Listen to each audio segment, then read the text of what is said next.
Hello and welcome back to the channel, and today I'm going to be ranking the Heisei Phase 1 Kamen Rider seasons, which is Kuuga to Decade. I wouldn't say there are any bad seasons here. There are definitely some mediocre ones, but I wouldn't say any of them are bad. So without further ado, this is my ranking for the Heisei Phase 1 Kamen Rider seasons. Coming in at last place at number 10 is Kamen Rider Decade, and this is just a very strange and disappointing season, because as an anniversary season, it's pretty creative and avoids relying on cameos, but as a standalone series, it's not that good because it doesn't really have an overarching story besides the anniversary aspect, has a lot of unexplained lore, and because of its short length, a lot of its important moments are pushed into the movies, and even there they feel shoehorned in. So I do like that it's shorter than a normal season, but it also contributes to the rushed aspect of a lot of the worlds and unresolved questions. I really like Tsukasa. I think he's one of my favorite main writers. I just like the fact that he can be a snarky asshole, but can also be heroic. But his backstory is just never really adequately explained, even in All Riders vs. Die Shocker. And the other characters are just underwhelming. Natsumi is boring, and I never really buy into her friendship with Tsukasa. Yusuke is underused, and kind of same thing with Daiki. I don't really buy into him becoming friends with Tsukasa. The villains, especially Narutaki, are not that good. I wouldn't even say Narutaki is a villain. He's more of a nuisance more than anything, although I really like him and I wish he was explained more. The tribute episodes are creative, but they mostly just feel like generic writer filler because they're only 2 episodes, so they're kind of just rushed through. So really, the only ones I ended up liking were Kabuto and Agito. And the season definitely loses focus after Decade travels through the 9 worlds and after Dien's 2-parter, because it has a unnecessary Shinkenger crossover, which wasn't bad, but still doesn't really fit, and then a tribute to Black RX and Amazon, which kind of just felt like they had to put something in there instead of setting up like an endgame arc or explaining Tsukasa's backstory in the season proper. Another problem is that the finale is pushed into a movie war, which just makes it feel really unsatisfying when it has to be shared with Double. Even though as a movie war it's not terrible, as the finale to Decade, it's just incredibly unsatisfying. So I wouldn't say it's bad, it's still enjoyable, but it's definitely the weakest of the Heisei Phase 1 seasons. Coming in at number 9 is Kamen Rider Kiva, and this is probably the most disappointing season of Kamen Rider regardless of era, because it has such a cool motif with vampires, vampire hunters, and has a really cool idea with a dual storyline, one in 1986 and one 2008, but just the execution isn't there because the characters aren't that interesting, and pretty much most of the plot is just tedious melodrama, which is so annoying to me. Wataru is a pretty boring character to me. He's mostly timid and unconfident, but he doesn't really have the likability that someone like Ryotaro from Den-O has. And I think Otoya is way more interesting. I just love his charisma and funny moments. And I do really like the dichotomy in their personalities. Nago is a pretty good secondary writer, but his most interesting trait of being a bounty hunter is kind of just lost along the way. Megumi and Yuri are both really good supporting characters, but I feel like they have the same problem where they just lose focus, which sucks because I like them both. And the Fangires mostly just feel like Orphanox from Faiz again. They even have like the same concept of having king and queen and being part of an organization, although it's not as big of a focus. Every once in a while there's a Heisei Phase 2 like Civilian of the Week type Fangire, and that's pretty good. The split timelines are definitely the best idea, but execution aren't that good, because to me 1986 is a lot more interesting, at least from a lore perspective, and I just don't really care about the 2008 storyline that much at all. But the season is definitely at its best during its first arc, which is the first 25 episodes or so, where you have a love triangle between Otoya, Yuri, and Jiro in 1986, and that's balanced well with an episodic Fangire story in 2008. But once Maya is introduced in 1986 and Mio and Taiga are introduced in 2008, like both of the timelines become tedious melodrama, and that's where the season really lost me. And there's still some good moments, especially the 2 times time travel is used. I think both of those episodes are good. Just as a whole, it's not that great. And it just sucks because the season can't live up to how good it looks visually. So it just ends up being incredibly disappointing. Number 8 is Kamen Rider Hibiki, and it's a very interesting season. The one thing I heard about it is that it's really good for like the first half, and then after a staff switch happened about like 30 episodes in, that's when the season goes downhill. And while there is a quality dip, I don't think it's too bad. For the most part, it stays at a pretty consistent level, although the staff switch definitely hindered it. I feel like it would have been much better if its original vision was realized. And it's just a lot of really interesting things. I think most importantly is that the main writer isn't the main character. Hibiki is probably my favorite main writer. He's cool but also older and wise, and his interactions with Asumu are the best part of the show. And I just really like Asumu as the point of view character. He's pretty relatable. I don't think much is done with Hibiki, but I like his relationship with Akira. And Todoroki is kind of annoying, but I like him, especially his relationship with Zanki. And like I said earlier, it's completely different feel from any other season. It's more of a slice of life show with the demon hunting secondary, which isn't really my thing, but I admire it for doing something different. And it still has a pretty nice and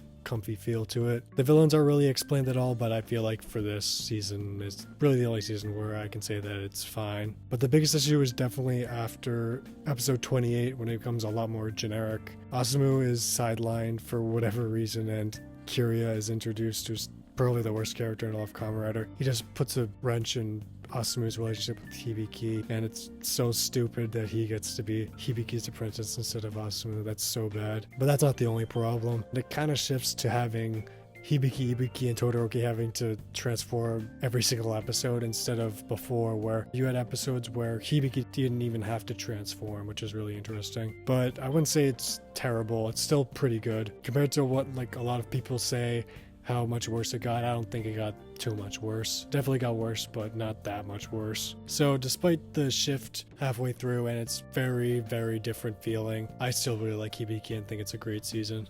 Coming in at number 7 is Kamen Rider Phase, and I've already made an entire video on Kamen Rider Phase, so I won't talk too much about it. I just think it's a season that has a lot of good ideas and has really high potential, but just isn't executed that well.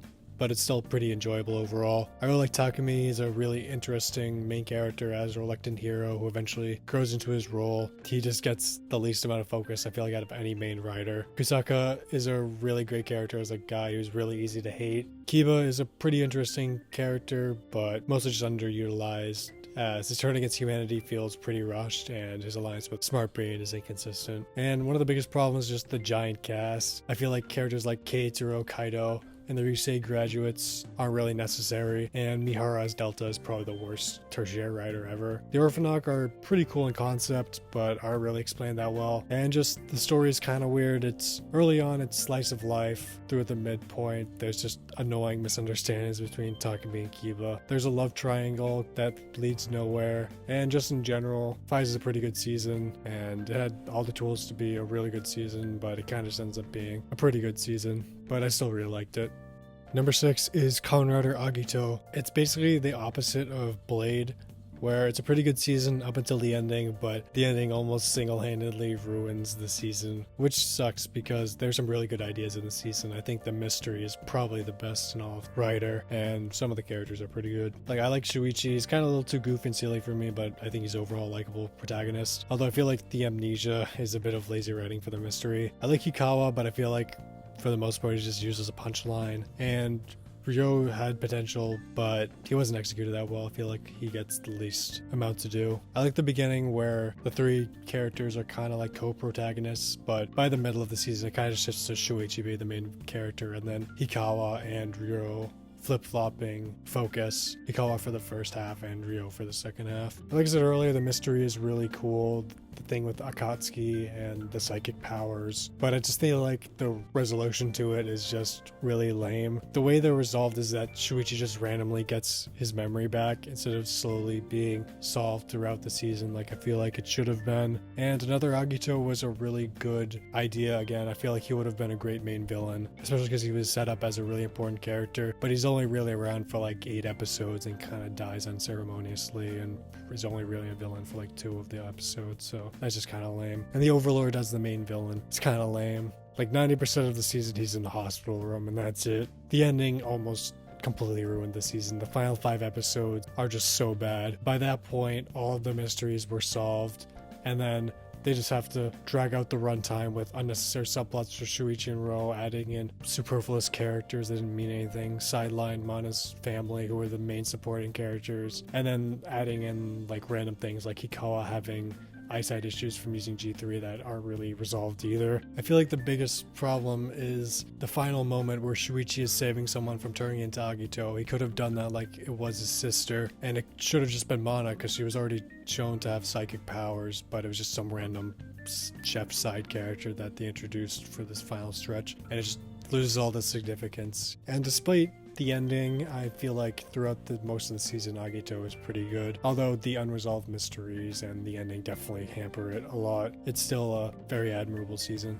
Number 5 is Kamen Rider Kabuto. It kind of has similar problems to Faiz, where it has pretty good ideas, but it's kind of lacking at execution. Although I feel like it executes a lot better. But I think the biggest problem is that it kind of peaks at the wrong time. It peaks in the middle and kind of just trails off after that. Kind of when Hiyori and Dark Kabuto leave, that's kind of when the season kind of goes off the rails and gets a little too weird. The characters are alright.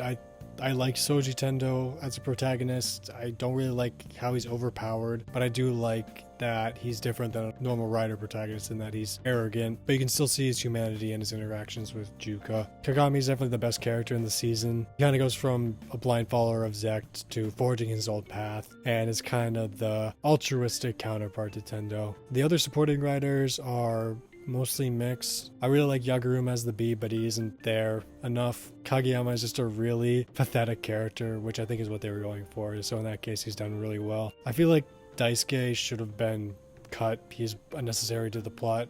I feel like he barely has any interactions with the main cast at all. I really like Tsurugi. He's kind of like a goofy counterpart to Soji, but he still has an interesting backstory in being the scorpion worm. Although I kind of wish it wasn't just immediately revealed that he was a scorpion worm. When it comes to Rider Girls, Hiyori is easily the worst. She's so boring, and she kind of just only exists to motivate Tendo. Even when she leaves with Dark Kabuto for a pretty long stretch, it feels like nothing changes. The villains are initially pretty interesting. I like Kagami's father. He's pretty intimidating, as is Mishima, but near the end, Kagami's father becomes irrelevant once the natives appear, and it just feels like forced that Mishima becomes the final boss. And there's some really interesting things with the world building, especially the Shibuya meteor strike, but it isn't really explored at all. Like, I feel like they go to the meteor strike range like once, and I feel like no one ever talks about how like there was a meteor strike and an entire part of the city is just gone forever now.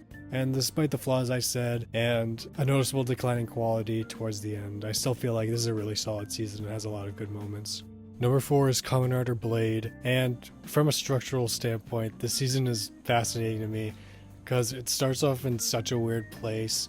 It gets it going a little bit in the middle and then just meanders a little bit, and then the ending is the greatest in all of Kamen Rider. The characters are alright. I think Kenzaki is a pretty generic early Heisei Rider. He's a lot like Yusuke Godai, where he's kind of just duty bound, but just the sacrifice he makes in the end is the best moment any character's ever made in Kamen Rider or Super Sentai. Tachibana is probably my least favorite secondary rider. He just gets tricked by the enemy so easily, and he's just not that interesting to me. Hajime is fine as a reluctant villain and a character seeking humanity. He has a couple intriguing moments, but I think he's mostly forgettable. Mutsuki is a bunch of potential, but he's also poorly handled, where he kind of goes through an arc of breaking free of the spider undead and being trained by Tachibana, but then immediately gets repossessed by the spider undead until like the final 3 episodes. So that just felt like a waste. I feel like after he goes through his training with Tachibana, he should have just ended things with the spider undead and then that'd be that, because it just felt really drawn out for no real reason. And the undead as villains, I think they have really interesting lore, but in the story as a whole, they're mostly just like generic monsters for the riders to fight. The structure of the season is definitely the worst part. The season starts with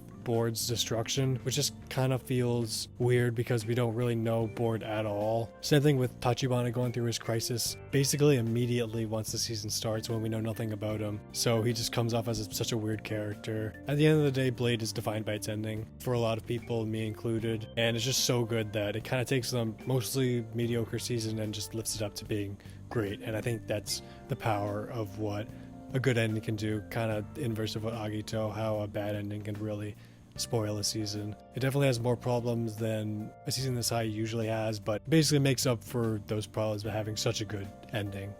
Number 3 is Kamen Rider Kuuga. I'm definitely biased. Kuuga was the first season of Kamen Rider I ever saw, but even so, I think it's really interesting and how different it feels from basically any other season, at least tonally. It takes itself very seriously and honestly feels more like a normal TV drama than a tokusatsu show, because while most Heisei Phase 1 has a relatively serious tone, especially compared to Heisei Phase 2 and Reiwa.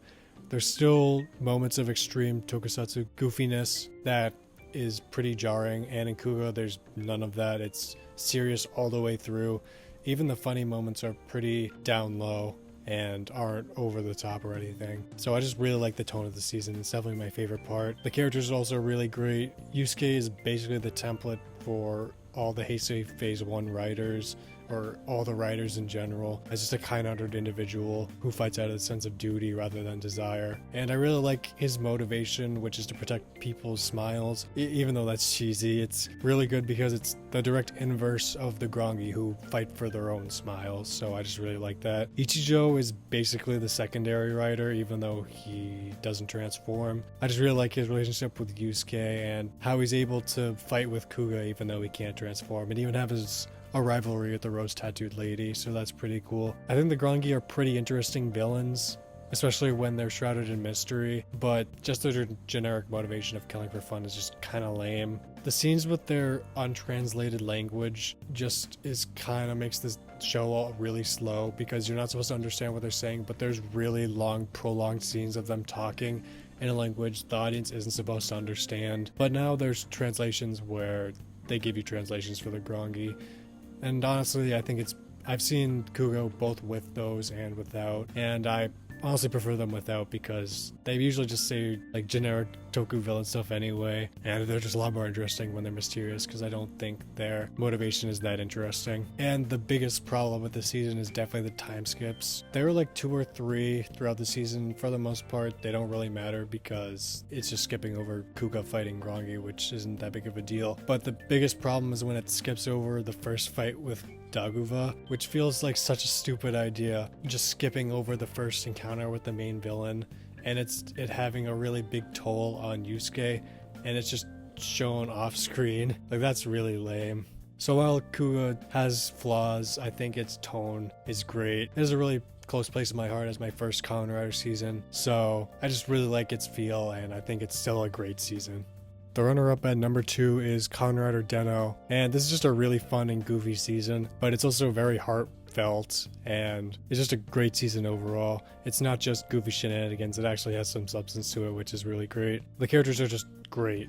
Ryotaro is an incredible protagonist, especially for his time when pretty much all the writers were confident of themselves, confident leaders. Ryotaro is timid, he's comically unlucky, he's just a lot more relatable than pretty much any of the other writers before him. Yuto is initially unlikable, but he becomes a pretty good secondary writer because of the sacrifice he has to make with his memories, and has a really wholesome relationship with Deneb. The Imogen are definitely the highlight of the season. Each of them have a unique personality that leads to humor, but also has heartwarming moments with Ryotaro. Momotaros is my favorite, who is just a hot-headed, crazy person, but deep down you can tell he has genuine care for Ryotaro. Deneb is really funny as Yuto's partner and kind of like his mother figure. Kintaros is funny with his narcolepsy and his catchphrase, but he's mostly comic relief, as is Ryutoros and Ryutoros. Hana is one of the best writer girls. I think she's second only to Kiriko from Drive for me. Although I will say her unceremonious leave from the show really sucks. And her replacement, Kohana, while she's fine and kind of can emulate some of what Hana does, after she leaves, it kind of feels like something is missing from the show. Side characters like Naomi and Owner are really good, especially Owner. And Irie is probably the best character in the season as sort of a mentor to Ryotaro. The villains are fine. As Monsters of the Week, the Imogen are fine because they at least have unique personalities, but they still aren't great. Kai is a pretty interesting main villain, but I really don't think the season needed a main villain, especially because you could just have had the Death Imogen as the final boss as it is now. And I really feel like they should have saved Kai for a season that needed a main villain like Decade, where I feel like he would have worked pretty well in. The world building and themes are pretty interesting, where it's a time travel story, but it focuses more on memories than time itself, and I think that's interesting. Although it can be a little confusing, especially when it comes to the day Sakurai disappeared and like Ryotaro losing his memory and all that stuff. That's still kind of confusing, but it's still way better than whatever they tried to do in Geo. The fact that the season has a lighter tone comparatively to the other Heisei Phase 1 seasons is great because it makes the tokusatsu nonsense feel a lot more at home rather than feel kind of out of place like in seasons like Agito. It introduces a couple of elements that would become staples in Heisei Phase 2, most notably the Civilian of the Week formula. And the Civilians of the Week are fine for the most part, but the only ones I think that are interesting are the Piano Man and the guy who kidnaps Ryotaro. So overall, Den-O is just an incredible season. I understand why it's beloved by so many people. It's just goofy and funny, but also can have heartwarming moments. So it's just incredible. One of the best seasons of Kamen Rider in general, not just Heisei Phase 1. Coming in at number 1 is Kamen Rider Ryuki. It's just such a great season. It introduced the idea of riders fighting each other basically, and it just has some really cool story things that they didn't have to do and they did anyway. I think the characters are awesome, and just the plot about riders in a fight for survival is just pretty interesting to me, and it's my favorite in Heisei Phase 1. The characters are pretty good. I really like Shinji. He's relatable and imperfect. Ren is a pretty good foil as more serious. Hitaoka is a very charismatic and funny character as kind of the villain early on, but eventually becomes the tertiary rider and friends with Shinji and Ren, and also really like his story as well. Asakura is definitely my favorite writer though. He's just an unapologetically evil character, which is definitely refreshing when a lot of the times evil writers are just redeemed. You have Asakura who's just evil throughout. He even have points where it seems like he could be redeemed, but he always just never does. He just stays evil throughout and gets what he deserves in the end, so that's just great. The other writers are kind of just cannon fodder mostly. The Ore Journal crew is funny comic relief, but it's kind of jarring in the season when you have serious writers fighting for their lives, killing each other, and then going to the Ori Journal where they're doing goofy shenanigans every single episode. It's kind of jarring, but it honestly works for me. The best part is definitely Shiro Kanzaki. I think he's the best villain in all of Rider. The fact that his motivations are noble, which is to save Yui, but his disregard for collateral damage and just allowing all these people to die just to save one person just makes him a compelling figure in that he's not really a villain, but he does villainous things. One of the coolest things is how every single rider reaches ironic deaths, which they didn't have to do and they did anyway. I think that's just really funny. And while endings where everything is reset often feels kind of anticlimactic to me, like what is in Geo and Build, here I think it works because it was the main villain who had to make the choice to reset the timeline and take his losses and accept defeat instead of the heroes doing it. I just love this season so much. For a season that's based around riders fighting each other, this is the first, and it still is one of the best when it comes to that. Thank you for watching, and I hope you enjoyed the video. I definitely feel like I might have ranted a little too long on a couple of those seasons. If that's the case, I'm sorry. But I just really like talking about Kamen Rider and Tokusatsu in general. So as for future videos, the 1-year anniversary of my channel is on February 7th. So I'll probably make a retrospective on my first year making videos. My next actual video should probably be a Bumuger review once that ends in about 3 weeks or so. So thank you for watching. I hope you enjoyed. Feedback is always appreciated. Have a great day.